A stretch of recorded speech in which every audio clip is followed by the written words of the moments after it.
How we doing? All right, okay. Yeah, all good, mate. All good. Did you go to the ground yesterday? I was there. Yeah, I was there. It was, yeah, I didn't expect that. Did not expect that at all. That was It great. was, it was a good game. It was a good game. Yeah, I I watched think, it. It was great. think they deserved something as well. Argo, on the whole. I don't No, I think think they it did was just a deserve. fluke. No. I think they deserve. They play well. They Yeah. play well, and probably stuck it. Are the two centre backs new signings? The two guys played Yeah, back. so the blonde guy, Maxi, he's a signing. They bought him for a record fee, and the other guy, Katic, the bold one, he's on loan. Is he But they get Slovenian? No. No. Maxi is Ukrainian, and the other chap is Bosnian. Ah, He's Bosnian. Yeah, He's so good though, huh? they are good. Yeah, they gobble up everything tucked into the box. So it's exactly what Argyle needed. He's good though. Nikola Katic, Bosnian. Yeah. Didn't he used to play for Rangers? Yeah. Yeah. Looking now, Yeah, play for Rangers. Too late to stay up, or still time? I have a sneaky feeling that they're going to stay up. I'm do. really Oh, checking no. after them. Do you think? Oh, Or God. Liverpool. Yeah, You never know. Argyle. Yeah. The bookies will tell you that there's absolutely no hope, but I think they're only like 4 points away from. They are. They're Um, 4 points off Hull. I just hope that like an FA Cup run. We need an FA Cup run, like a hole in the head, really. Like we could really do without it. So I just hope that doesn't take away from the league campaign. Swansea winning on the weekend was massive because Swansea were in free fall. Yeah. I think they probably started well enough. That late derby goal was a killer as well. Killed our treble.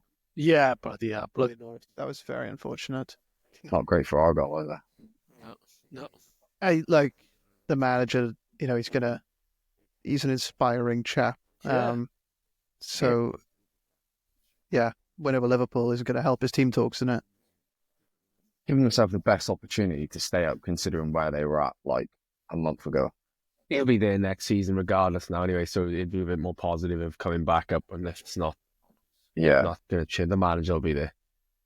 the general feeling I think at the minute, like people are much more confident that if we do go down, then they'll come back up. Where a month ago, don't think people were thinking like that. So, It's good. It's good. My Swansea cash out bet is still there. My Swansea relegation bet is still there.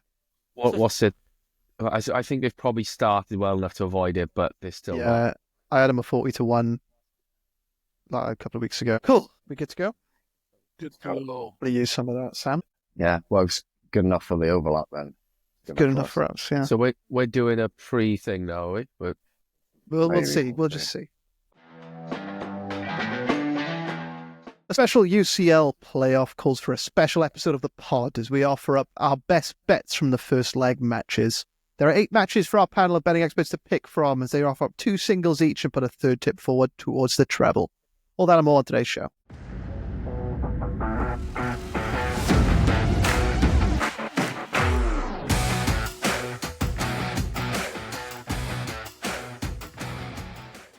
Hello and welcome to the Football Betting Pod, powered by Betting Expert. I'm your host, Daniel Jenkins, joined as ever by Betting Expert's football editor, Sam Ingram. How are we doing, man? Good, Dan. How are you? I'm good. I do. Elephant in the room, Plymouth Argyle beating Liverpool. You've probably got a sore head as we're recording this on Monday morning, but let's save the Plymouth chat. And they're not going to be allowed in a Champions League pod discussion just yet. Maybe give it a couple of seasons, but let's save it Thursday just to really get into it. But how are that's you? fair enough. I'm okay. We had a bit of a debrief at the pub after the game, so the less talking we can do on this pod, the better for me. So yeah, let's skip Argyle. We'll save that for the weekend pod. Save that for the weekend pod. Also joining us today, Daniel Fisichella. How are we doing, man? Hello, I'm good, thank you. Good. I'm back again. A very tan Scott Thornton. How are we doing? Very good, very good. Yeah, nice to be back in the cold. Good stuff. Before we get to the matches, obviously we're going to be going over the Champions League playoff round first leg matches this week. But before we get to that, let's have a little look at some of the comments from our listeners. I don't know if anybody's seen, Sam, have you had a look through, but a couple of unfortunate tips on Spotify. Just Paul Claffey was the first one, wasn't it? Went for San Etienne Rain, went for, I think it's Lucas Stassin, 1.5 shots. at 1.8 when they took on Saint Etienne. I think, it didn't live up to it. I don't think he had a shot in the match. So an unfortunate loser there. Stupidly, he's gone for Liverpool win to 0 on the weekend. Clearly not a long-time listener. Otherwise, he'd have known back the Argyle. Yeah, lots of people who are just tuning into Plymouth for the first time, having listened to Sam slag them off all season, are probably thinking he's a bit of a liar now. So, yeah, good. Any grab your attention, Sam, across different platforms? We have another from BG055 talking about if Mainu was more advanced against Leicester like he was previously, and he looked pretty good for a goal and or an assist at some pretty big prices, and he did play more advanced, so that's one to keep an eye on. It didn't land the bet technically did win for the super sub if you backed it on Paddy Power, which was the best price there because he came on for him and scored. So okay, you would have all right, let's give him that one then. Yeah, we'll give him that. But yeah, one to keep an eye on. I think he was forced out wide, wasn't he? Mainly because they swapped the formation around a little bit, but Højlund came in. But yeah, one to watch. But let's get on with the point of the show, which is the Champions League discussion. We'll save. There are a couple of tips for Man City versus Real Madrid, the biggest game in the draw, but let's save that for the end as the top billed match in this playoff. But first things first, it's an all Liga derby between PSG and Brest. Sam, do you want to kick us off? Yes, I'm going for PSG win and both teams to score at 2.70. Brest, remarkable Champions League campaign. Today, they've returned 13 points in the league phase, the same as PSG. Won 3 of their first 4, and no one would have thought that, really. Well, I wouldn't have anyway. I'd have probably predicted maybe 6-7 points at a push from Brest, so credit to them. Really impressive. No French side actually has reached the knockouts in their first European Cup campaign since Nice in 1956. So this is a bit of a big deal over in France. But for this match, PSG have Brest's number, and PSG are chasing that elusive Champions League title. So this means everything to that club and the decision makers in Paris. And on paper, this is a dream playoff for PSG. They're unbeaten in the last 20 games against Brest. They're 1.30 to win this game, and they're on a minus 1.5 Asian handicap. And these two actually faced off 9 days ago when we're recording the podcast in Brest's most recent home game. PSG won that 5-2 away from home. They're clearly much, much better than Brest, although, as we saw in that match, PSG can be got at, and to drag that 1.30 PSG price to something worth taking, we can add both teams to score, and that gets us to 2.70, which is a big price. You're looking at what Betsy's projected for this game. Brest are projected to score 0.80 goals when they take on PSG in the first leg, and that is the lowest tally in the first leg of all of the playoffs in terms of projected goals for a single side. However, Brest have scored in each of the last 6 matches against PSG, dating back to 2023, so they played them a lot. There's a lot to go off there, 6 fairly recent fixtures. So they'll take hope from that. And put simply, Brest, you would think, have to get on the score sheet here to have a chance in this 2-legged tie. The likelihood of them getting a result in Paris is slim. So they need to put on a bit of a show here and ultimately have a really good go at PSG. And if you look at PSG over in Liga, they've conceded 20 goals in 21 Liga games this season. They've kept 5 clean sheets in those 21 games. That's the 10th worst return in a league where they dominate year after year. So Brest can get on the score sheet here, and PSG in this competition, alongside Bayern Munich, they're the team that has missed the most big chances in the competition with 23. They scored 14 goals in 8 games in Europe, half of the amount that Barcelona managed, but they have certainly had their chances to improve on that figure. So I'm expecting goals, but I'm expecting PSG to edge it. PSG win, and both teams to score at 2.7. I think looking at the new Champions League format, and this is a bit of a rant and a critique, before we weren't getting any derbies so early on in the competition, but obviously with the new format, they couldn't put that rules in, otherwise it would have skewed all the pairings. But I think it's a bit of a downside that we have a same nation derby so early. Having said that, if it was any other league, you could argue that playing a team from your own league in Europe could affect you. In this case, could affect PSG. But being the Ligue 1, which is very one-sided, I don't think it comes into the fore here. Having said that, of course, PSG are a little bit wasteful. But they will have Kvaratskhelia, so another string to the bow. They're really interesting to see what the Georgian does. He scored, by the way, already first goal, and see what he does in this Champions League campaign. But I completely agree with Sam. Do you think it's sort of opened up for PSG in a way? So this obviously Real will be there. Liverpool are the best team in Europe at the moment. PSG, we're talking about them potentially going out, and now it's sort of they've got Brest and they should go through. Really, has it opened up for them? They won't really fear anybody in Europe. They're certainly not the best team in Europe, but it could well open up for them here over the next couple of months. I think so, Scott. We'll touch on City and Real Madrid a bit later, but if you're looking at their injury list and the players that they're missing, they're not the Real Madrid and Manchester City squads that we've seen in previous years. And obviously Liverpool is still knocking about, but you'd say that this version of PSG, they're playing brilliantly at the minute in really good form, both in Europe and in France. You'd say that they've got a great chance to get to the final. And if you get to the final, it's anyone's game, really. Yeah, interesting. Only potential downfall of that is that winner of this tie will play Liverpool or Barcelona in the next round, if I'm not mistaken.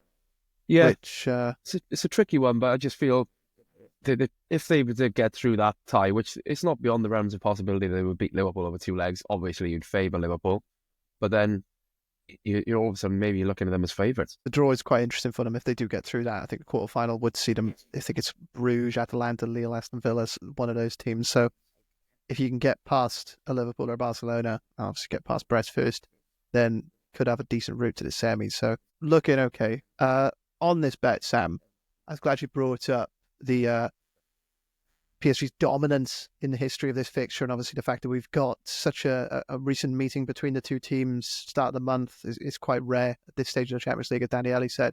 I think the only place this could fall down is if Brest don't score, right? But I suppose the fact that they are playing at home first means they'll have to go for this match because, as you said, going to the Parc des Princes it's something completely different, isn't it? Yeah, the both teams to score has got to be the main concern, and you'd say that was part of this bet that you need to get over the line for any real chance of this landing.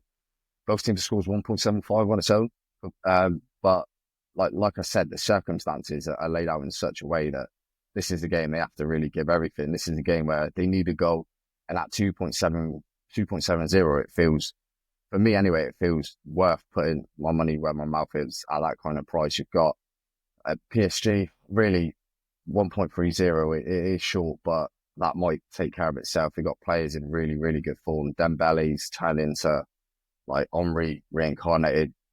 Daniele said Kvaratskhelia should play in his first European game for the club.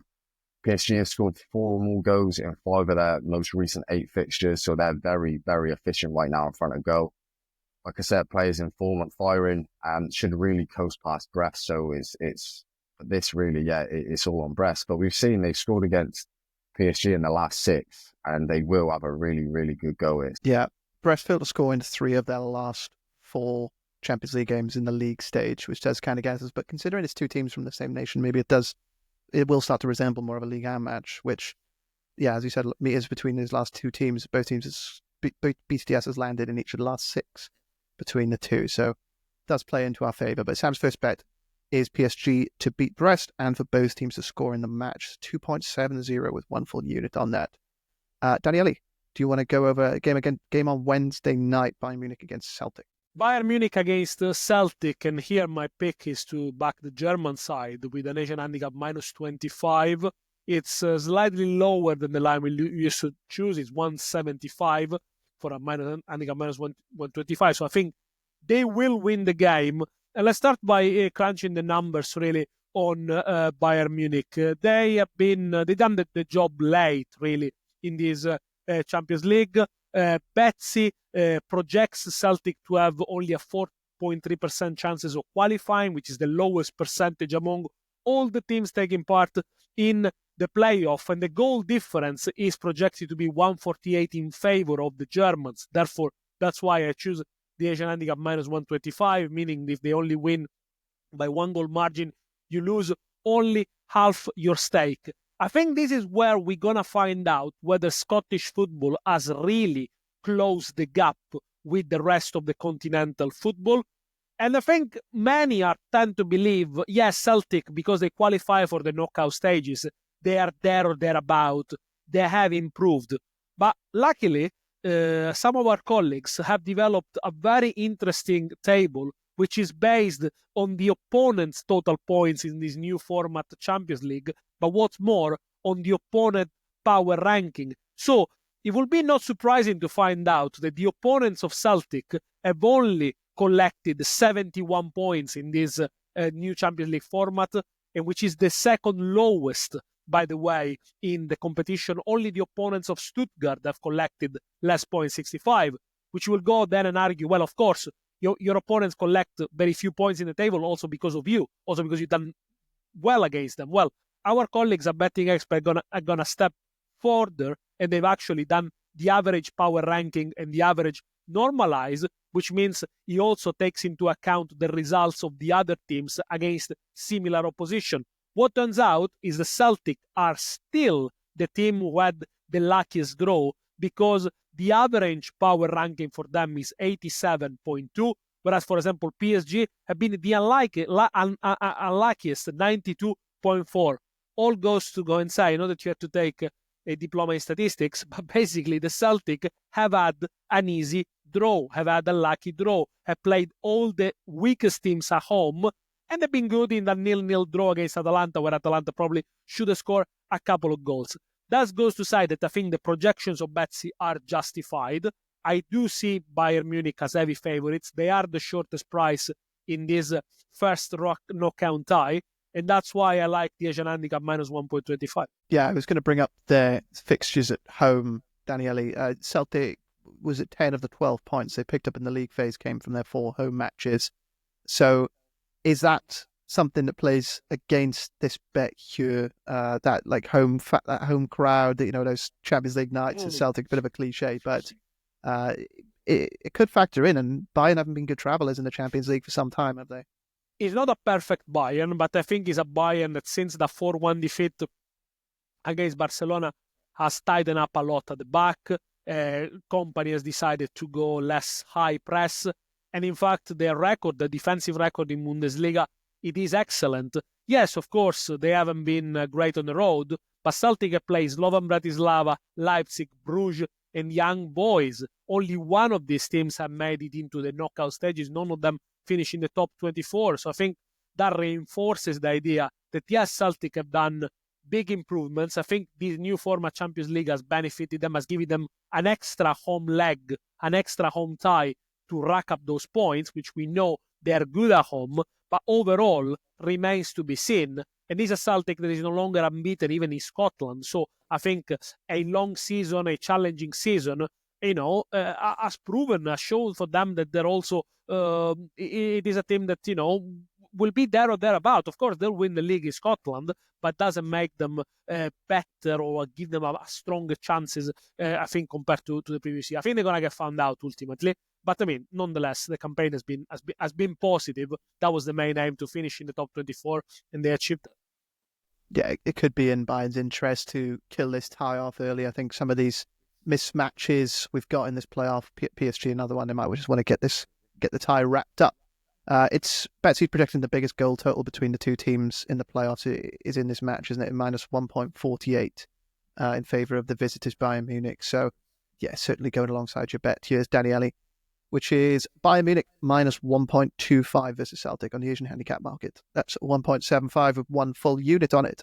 And Scott, over to you for your first pick. Yeah, I'm going Juventus versus PSV, over 0.5 goals for Juventus and over 12.5 shots as well. Daniele would be able to tell you more, but Randall Colimani is looking very, very sharp in the early stages. I've caught some of the games, watched back some of the clips, and he's got 5 goals in 3 games, and they look really, really good. Well, they look improved going forward. It was obviously something they really needed to address attacking wise. They were just drawing far too many games. Changing the style has proven to be difficult for Thiago Motta. He's obviously coming after Allegri, and it's a very different approach to the game. And I just think we'll see them try and play on the front foot here.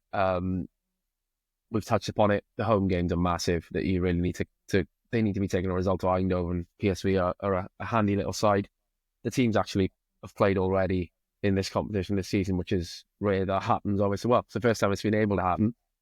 And this bet landed quite comfortably there, but we'll delve into some more of the numbers. There's been 15 or more shots in Juve's last 5 home games across all comps.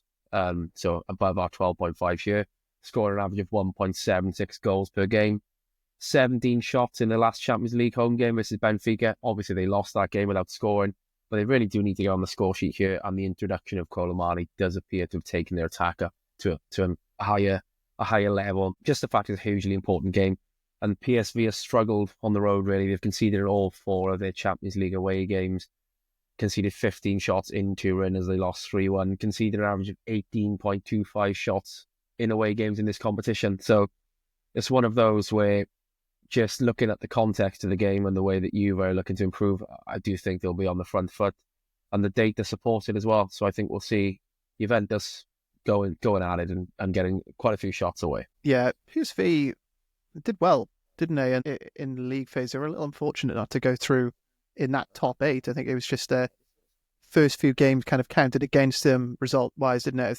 They won 4 of their last 5 in the league phase. So certainly there are no pushovers, are they? And as you said, Scott, they're much, much better at home. 3 of those 4 wins came in their home matches. So do you think the strategy for PSV is just to kind of damage limitation here, take it to the second leg? I know you've spoken about maybe backing under on goals in the first legs of these playoff matches and then maybe going for overs in the second. Is that a strategy you're going to be taking here as well?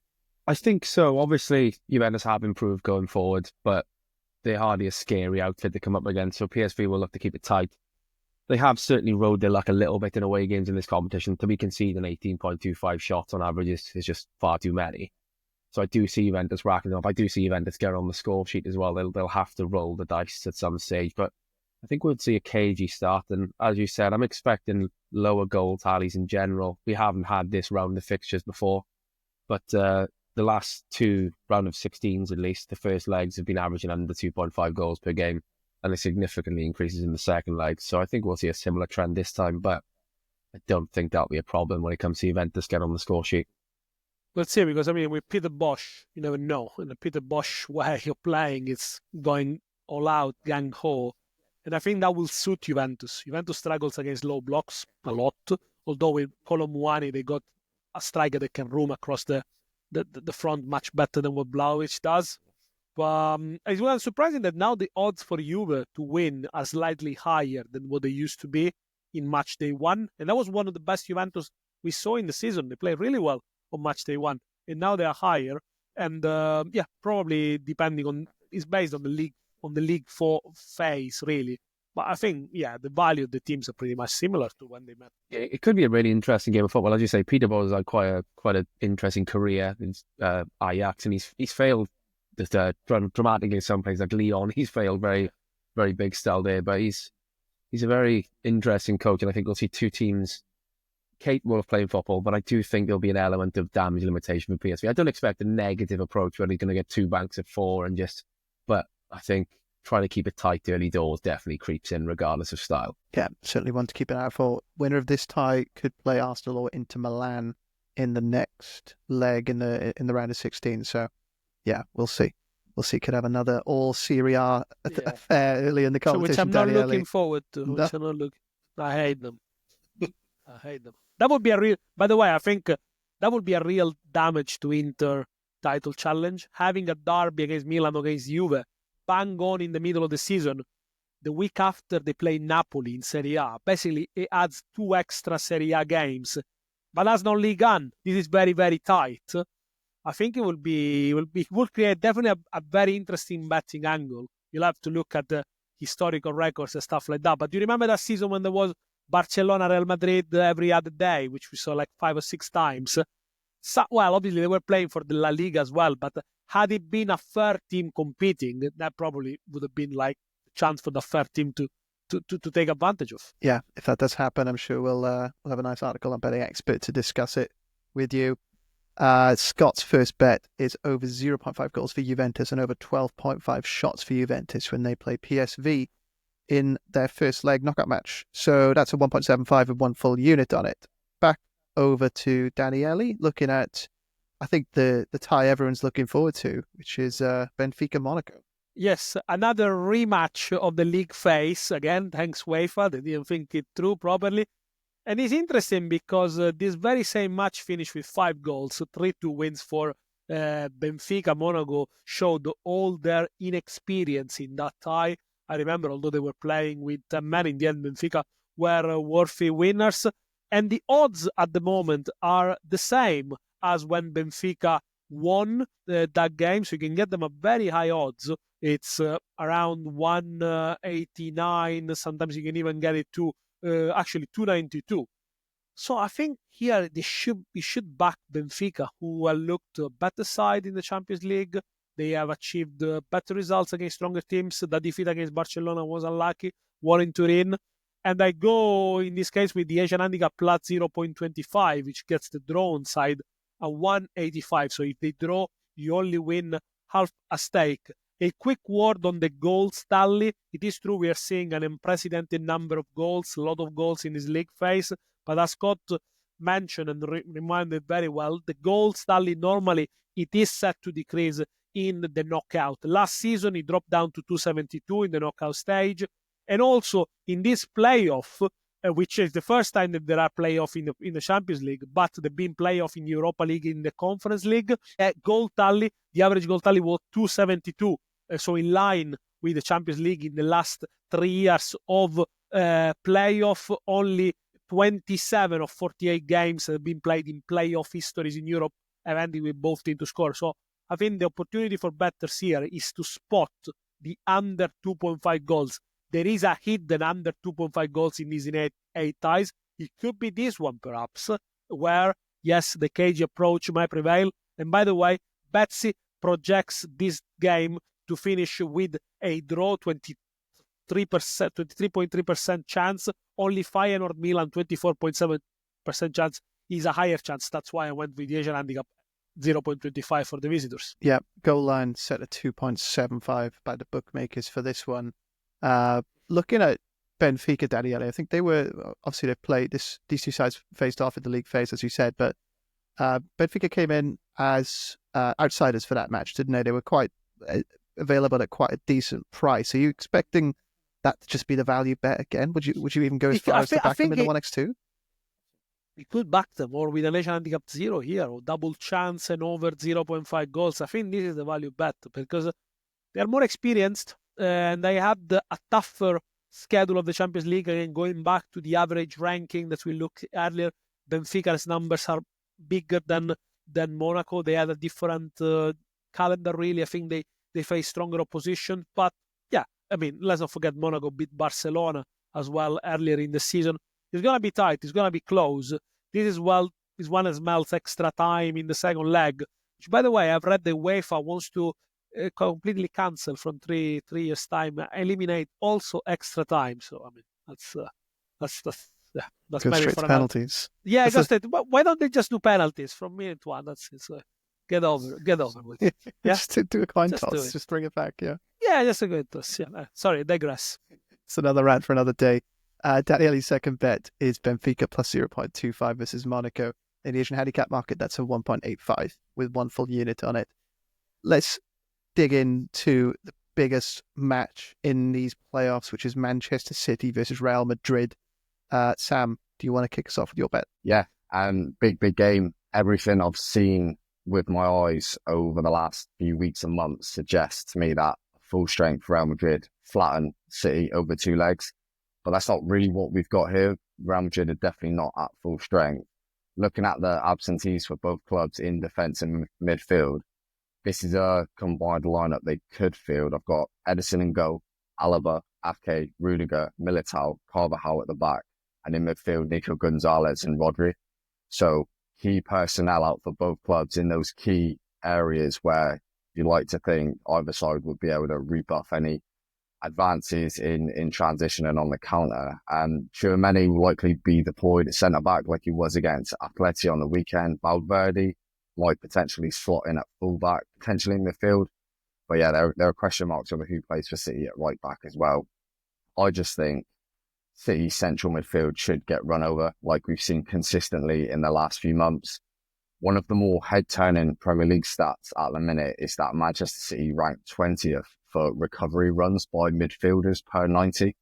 So they average 4.3 recovery runs per 90. And by definition, a recovery run is a defensive transition from the opposition half to, from the players to their own half, where the player's speed exceeds 25 kilometers an hour. So against Real Madrid on the counter and in transition, up against Vinicius, Mbappe and co, like, what do we expect is going to happen here over 2 legs? Like we saw it against Club Brugge. They struggled against League One, Leyton Orient on the weekend, as well as many Premier League clubs recently. So I'm definitely on the side of Real Madrid here, Dan, and I've ended up on Real Madrid to qualify at 1.75. Looking at this 2-legged tie as a whole. We'll touch upon that in a little bit, Sam, but I want to bring in Scott's bet as well, because Scott, you've got a tip on this match as well. Do you want to talk us through that? Yeah, we're going for over 33.5 tackles in the match. When these teams met at the Etihad last season, they were 33, so this bet just lost. It was a very different Manchester City. They're far more open, as Sam alluded to, in midfield. I just think it'll be more frantic. Before that game, there was just wave after wave after City attack. It was incredible, to be honest. They finished the game with 33 shots to Real's 8. Obviously, Real went through on penalties, but that was a real difficult shift for Real Madrid. And I just don't think it'll be like that this time around. The low tackle count is justified with City's Champions League matches averaging 29.38. So I can see where 365 have pulled this line from. But I'm looking at the 3-3 draw at the Bernabeu last season, where there were 43 tackles. It's a bit more chaotic of a game, and I just think we'll see that again. Real are not going to try and dig deep here. They've got Mbappe, they've got a brilliant front line, and they'll look to hurt City. They're not. Last season, they were just overrun, and they really didn't have an answer. They were very, very fortunate to get through. I just think Real are going to try and go for the juggler here. There's no reason for them not to. Their strength is in their attack. As Sam has also said, Tchouameni's going to be centre-back. You're not going to want to be trying to shut up shop. Not that that's in Real's nature, but sometimes they're willing to be pragmatic, certainly under Ancelotti. But I don't think that's going to be a problem here. I feel like it could play out similarly to the PSG clash. The City vs PSG game with the 37 tackles was also frantic. PSG have direct runners in their forward line too. So obviously we've got Vinny, Mbappe, Rodrigo. Even Savinho for City is going to increase that tackle count a little bit. And I'm not suggesting this game is going to play out similarly to Manchester City versus Leyton Orient, but I think the weekend was a good indicator. There was 51 tackles in that game, and I know City's team was very different and that lower league mentality, but 51 is so high. Usually you'd see City be able to just control, and they didn't have their first team, of course, but they were playing Leyton Orient, and I just don't see them exerting any of that composure they've been synonymous with in recent years. So I think we could see a chaotic game with this low tackle and get smashed. Interesting. I'm going to open this up to everyone, but does that sort of, I think we're all roughly in agreement that Real Madrid look pretty good value in this tie and in this match. But that sort of chaotic nature of the match, does that play into their favour a little bit? As Sam talked about the lack of recovery runs from Man City's midfield, no disrespect to Kovacic and Gundogan, but they don't really have the engine that you'd expect for a team like Manchester City in that midfield. Does that play into Madrid's favour? Is it going to be in their interest to kind of maybe even cede possession a little bit and just look to counter against this Manchester City team, which so many teams have had quite a lot of luck against, is winning the ball high up the pitch and generating chances? I think it definitely plays into their hands. Valverde will probably be in the centre as well, and he's certainly got legs. I think they could take it both ways, and I think they will. There'll be phases where they do look to hit them on the counter, but there'll be phases where they look to control possession for a period, because I just don't see City as the same team they were last season. Well, obviously, they're not the same team as they were last season. Just don't envisage that happening again, where City are just knocking on the door for 120 minutes on that occasion, but 90 this week. I just don't see it happen. In the question of chaos, if that was the Manchester City of last season, I would have said a chaotic game probably favors Real Madrid. But this Manchester City side is nothing but logical, and you have to see what happened at the weekend against Leyton Orient. They were losing against a League One side, and in the end they had to play for the corner flag. Okay, there were a lot of changes. This is a very gettable Manchester City, whereas I think Real Madrid is trying to find a balance, but it's not easy. If you play with the Fab Four up front, and each one of them seems to be out of position, and they kind of get subbed as well. I mean, the game against Atletico Madrid, the best player was Rodrigo when he played on the left, but Vinicius it's impossible to substitute, so he's Mbappe. So I think here a chaotic game might even favor in Manchester City. In the chaos, something could happen, something might... I wouldn't put anyone off that Real Madrid plus 0.25 Asian handicap. I think that's a great line, but obviously in two-legged ties, Real Madrid would probably be comfortable taking a one-goal margin loss to the Bernabeu, so we've always got to factor that in, even though I don't think that will happen. A safer option for me in this match would have to be goals, like it has to be. Looking at previously, 6 of the previous 7 Champions League meetings between the two sides have produced at least 3 goals. Betsy's projected goal total is 3.32. And my mind always wanders back to that semi-final over 2 legs in 2022. Like, as a neutral, that was one of the best games I've ever seen.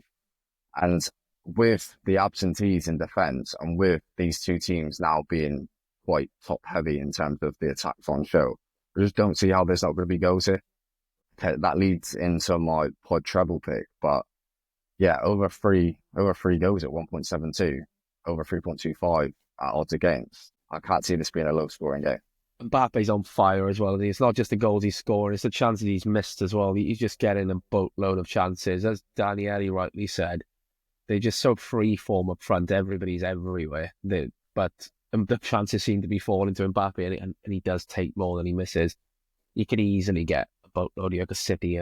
They're there to be got at, and even the likes of Leighton Orient were causing problems. City did deserve their win in the weekend, but what do you expect? I just think the quality that Real have could really cause problems for them here. And, you wouldn't... Haaland doesn't fancy his chance to get on the score sheet as well, wouldn't he? So, at the other end, Scott, Real Madrid in their squad, they're taking to Manchester. Their defenders they're taking is Vallejo, Fran Garcia, Ferland Mendy, Jacobo, Asensio, and Lorenzo.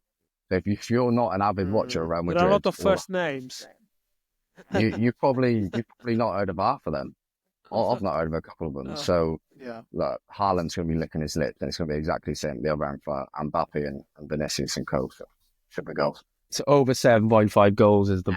That's the official pod bet. The other thing is something we don't usually have to consider at this stage of the season. It's usually something for the quarters and semis, but it's the fixture congestion because they're obviously playing twice in 8 days. The game in between is often one where teams will look to rotate or maybe even play in second gear.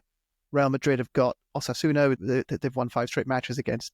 City have got Newcastle. Okay, it's at home, but big game for their top 4 hopefuls, because that's, if they get eliminated here, that's going to be the aim for the season for Manchester City, is just to maintain a spot in the top 4, because that's the situation for City at the moment, isn't it?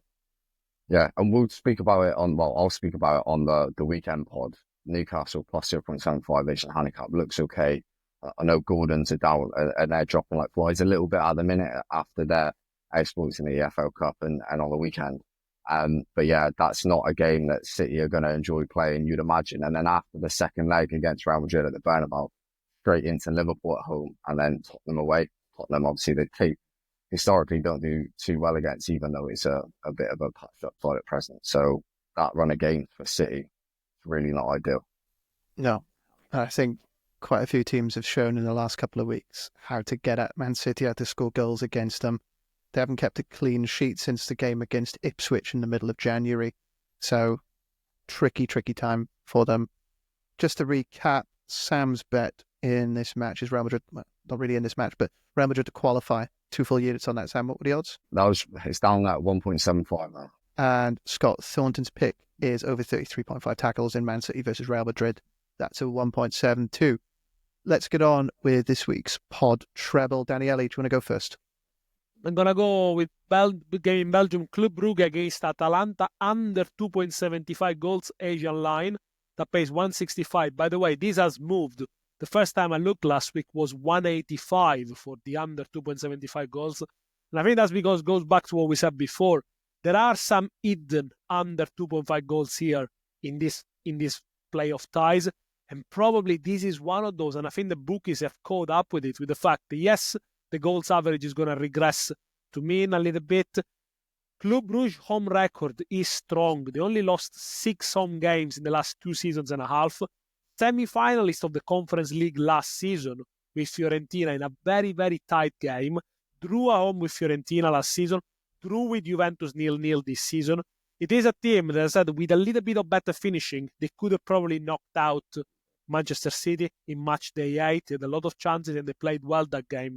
I know Atalanta, they score a lot under Gasperini. They scored 5 at the weekend. But in the last few weeks, especially with the absence of Lookman, they have a few problems there. And I don't think you have to take into account the fact they scored 5 against Verona. Verona have conceded far too many goals at home this season. I think this is when he's an under, really. For me, probably an under 2.5 goals. I'm happy to take the under 2.75 goals. Bruges, by the way, have won the weekend. 1-0 was the first win in 6. They will want to keep the tie alive going into the return match. I'm not convinced Atalanta go there and sweep them aside. Bruges are a very, very organized team. I really like them in the league phase. So yeah, that's the one for me. Good stuff. Scott, do you want to give us your pick for the pod treble? Yeah, I've had to give something for under, seeing as I'm not expecting loads of goals in the match day. So we're going to back under 25.5 shots in Sporting versus Dortmund. But Dortmund's away form has been very poor all season. As we know, it's the large reason why Sahin was sacked. They won 5 of their 16 away games across all comps. I think Kovac is going to try and tighten things up now. So his first game was against Stuttgart the weekend. They lost 2-1. I haven't seen the game. I will look through it back. But the stats are very unfortunate. Let's say they conceded 4 shots and wound up losing 2-1, which is really, really disappointing. So 20 shots in that game. And I just think we'll see them try and keep things a little bit tighter. A lack of confidence on the road means that those matches across all comps have seen an average of 23.25 shots. Decent margin under 25.5 here. The last Champions League away game, 20 shots versus Bologna. I think there were 20 shots in Sporting's last Champions League home game as well. And that's their only Champions League game under the current boss. This is their second manager after Amorim. Now the first one didn't last very long.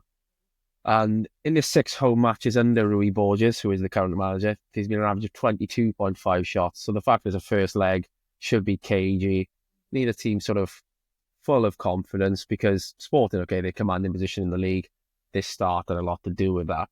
But I think they'll be aware of the weapons that the other team possesses and it'll be a very slow start of the game. So under 25.5 looks a good bet, particularly when you look at the averages. And Sam? Touched on it a minute ago. Man City versus Real Madrid over 3 goals at 1.72. It won't go over old ground, but with the absentees in the heart of defence, and especially now with City losing Nico Gonzalez after about 20 minutes on his debut at the weekend, I just think that midfield's in for a bit of a torrid time. So the way both of the teams should set up and look to spring counters and work in that chaos in transition, I'm fully expecting goals. So over 3 at 1.72. What about Haaland and Mbappe to score and over 3 goals for 7.0? Yeah, nice. Very like short for 2 scorers, but I might end up taking it anyway. There was a similar one earlier in the Champions League with I think it was Bayern versus Barca. There was the 2 nailed on scorers, Lewandowski and Kane, and obviously they both come in. It's one of them in it where it just seems so obvious, and then when you don't back something like that after the game, you're thinking, why haven't I taken that? It's just the most obvious thing in the world. Yeah, Mbappe did miss a boatload of chances in his last Champions League game in fairness, so maybe not. Maybe not. If you put all 3 of those selections together into a treble, you get odds of 5.35, which we will be tracking for a quarter of a unit. Recap the singles from today's show. Sam, do you want to kick us off? I've gone for PSG to beat Brest and both teams to score at 2.70 for a unit. Real Madrid to qualify for 2 units, and also I have a unit on my pod treble pick for over 3 goals in City versus Real Madrid. Good stuff. And Daniele?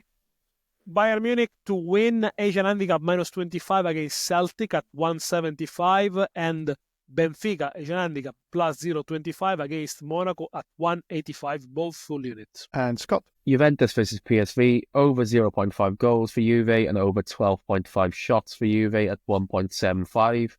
And then Man City versus Real Madrid, over 33.5 tackles in the match at 1.72, a unit on both.